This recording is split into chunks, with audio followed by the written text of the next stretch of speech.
राधे राधे दोस्तों। सबसे पहले आप सभी का स्वागत है मेरे चैनल काव्या कजरी पर।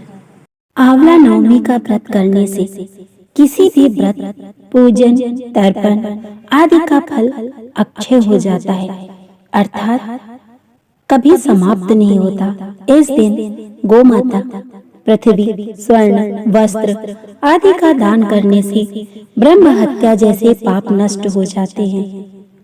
कार्तिक माह में शुक्ल पक्ष की नवमी तिथि को आंवला नवमी का व्रत किया जाता है, जिसे अक्षय नवमी के नाम से भी जाना जाता है।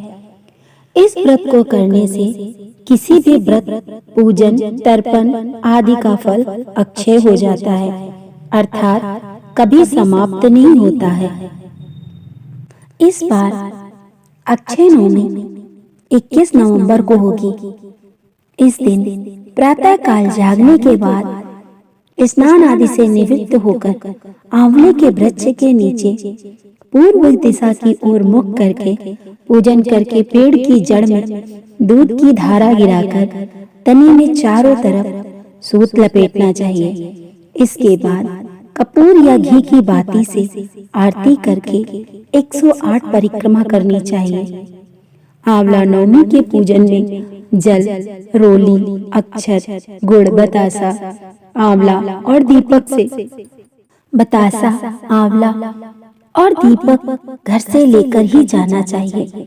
ब्राह्मण और ब्राह्मणी को भोजन कराकर वस्त्र तथा दक्षिणा आदि देकर स्वयं भोजन करना चाहिए। एक बात जरूर ध्यान रखें कि इस दिन के भोजन में आंवला अवश्य होना चाहिए। इस दिन आंवले का दान करने का भी विशेष महत्व है। आंवला नवमी व्रत कथा। किसी समय में एक साहूकार था। वो कार्तिक मास के शुक्ल पक्ष में नवमी के दिन आंवला के पेड़ के नीचे ब्राह्मणों को भोजन कराता और सोने का दान करता था। उसके लड़कों को ये सब अच्छा नहीं लगता था, क्योंकि उन्हें लगता था कि वो धन लुटा रहे। तंग आकर साहूकार दूसरे गांव में जाकर एक दुकान करने लगा। दुकान के आगे आंवले का पेड़ लगाया और उसे सींच कर बड़ा करने लगा। उसकी दुकान खूब चलने लगी और बेटों का कारोबार मंदी की स्थिति में पहुंच गया। कारोबार मंदी की स्थिति में पहुंच गया। वो सब भागकर अपने पिता के पास पहुंचे और क्षमा मांगी, तो पिता ने उन्हें क्षमा करके आंवले के वृक्ष की पूजा करने को कहा। उनका काम धंधा पहले की तरह चलने लगा। कार्तिक माह के शुक्ल पक्ष की नवमी तिथि को अक्षय नवमी के नाम से जाना जाता है। इस दिन श्री हरि और आंवले के पेड़ की विशेष पूजा की जाती है। इस दिन भगवान विष्णु आंवले के पेड़ पर निवास करते हैं, इसीलिए आंवला नवमी भी कहा जाता है। मान्यता है कि इस दिन आंवले के पेड़ की पूजा पद्म पुराण के मुताबिक भगवान शिव ने कार्तिकेय को बताया था कि आंवले का पेड़ साक्षात विष्णु जी ही हैं। ये विष्णु प्रिय है और इसका ध्यान करने से ही गोदान के बराबर फल मिलता है।